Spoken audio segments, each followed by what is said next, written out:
At what time do you get up normally in the morning? For me, it's usually about 7. 7, okay. But I go to bed late, so usually I go to bed around 1 a.m. or so. 1 a.m. Yeah. And you start the day with a real breakfast, or just with a coffee, or with a water? You know, that also varies a lot. I think it's probably true that having a good breakfast is a good idea, but usually I don't have time for that. So sometimes it's made for me, but probably half the time I don't have any breakfast. I had to have like coffee or something like that. And a Mars bar with it? Mars bar, sure. And I'm trying to cut down on sweet stuff. So, but I think I probably should have like an omelet and a coffee or something like that. That seems like probably the right thing. And sometimes I do have that. Okay, so you're CEO of 2 companies, you're chairman of Solar City. Talk about time management. How on earth do you do this? Well, do you get any sleep? Yeah, sometimes not enough. Sleep is really great, because I find if I don't get enough sleep, then I'm quite grumpy. I mean, obviously, I think most people are that way.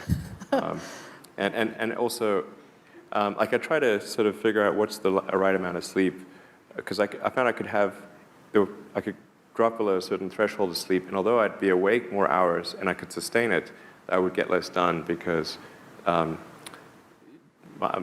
mental acuity would be affected. So I found generally the right number for me is around 6 to 6.5 hours on average per night. That's not too bad. Yeah. Right. And any other tips on... That is an average, though. Right. Any other tips on just managing to run 2 companies simultaneously? I mean, do you find, I mean, I know you're up here Monday, Tuesday. Is it all Tesla when you're up in Silicon Valley and all SpaceX Wednesday, Thursday? Having a having a smartphone is incredibly helpful, because that means you can do email during interstitial periods, like if you're in a car, you're walking in the bathroom, everywhere. You can do email practically when you're awake, and so that's really helpful to have email for SpaceX and Tesla integrated on my phone, and then. And then it's just you have to apply a lot of hours to actually working.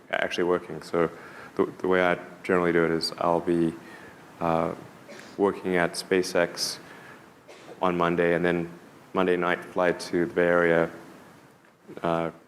spend Tuesday and Wednesday in the Bay Area, then at Tesla, and then fly back on Wednesday night, spend Thursday and Friday at SpaceX. In the last several months, then I would fly back here on a Saturday and either spend Saturday and Sunday at Tesla or spend Saturday at Tesla and Sunday at SpaceX. And where do the boys fit in? You have 5 sons.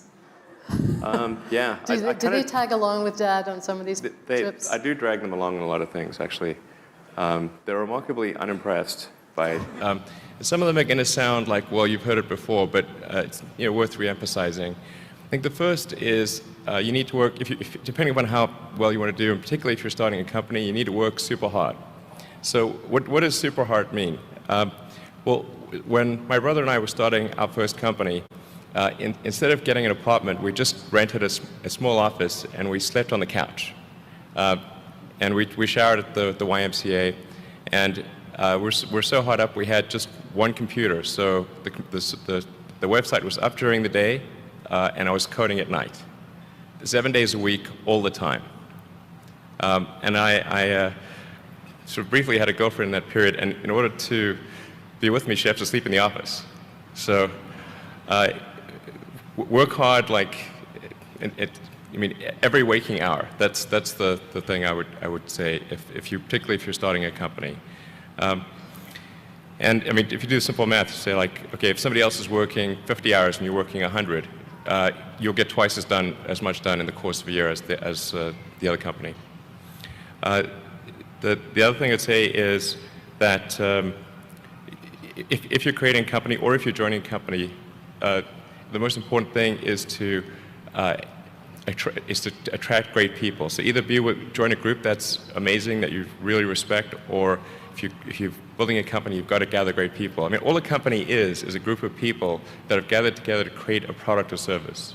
And so depending upon how talented and hardworking that group is, and the degree to which they are focused cohesively in a good direction, that will determine the success of the company. So do everything you can to gather great people if you're creating a company. Then I'd say focus on signal over noise.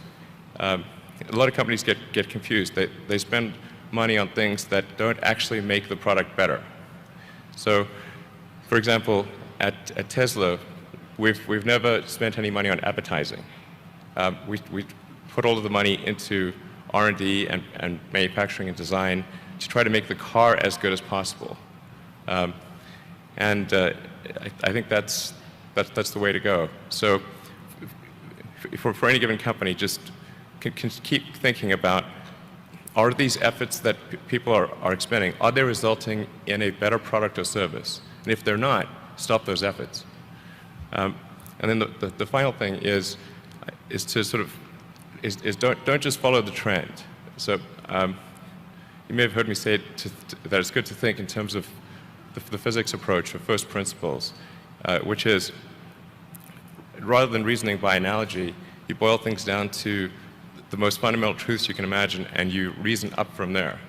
And this is a good way to figure out if something really makes sense, or if it's just what everybody else is doing. It's hard to think that way. You can't think that way about everything. It takes a lot of effort. But if you're trying to do something new, it's the best way to think. And that framework was developed by physicists to figure out counterintuitive things like quantum mechanics. So it's really a powerful method. Anyway, so that's, and then I think that the final thing I would encourage you to do is, now is the time to take risk. You don't have, you don't have kids. Your obligation. Well, sorry,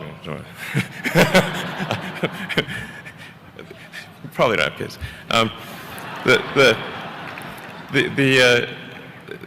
But as you get older, your obligations increase. So and once you have a family, you start taking risk not just for yourself, but for your family as well. It gets much harder to do things that might not work out.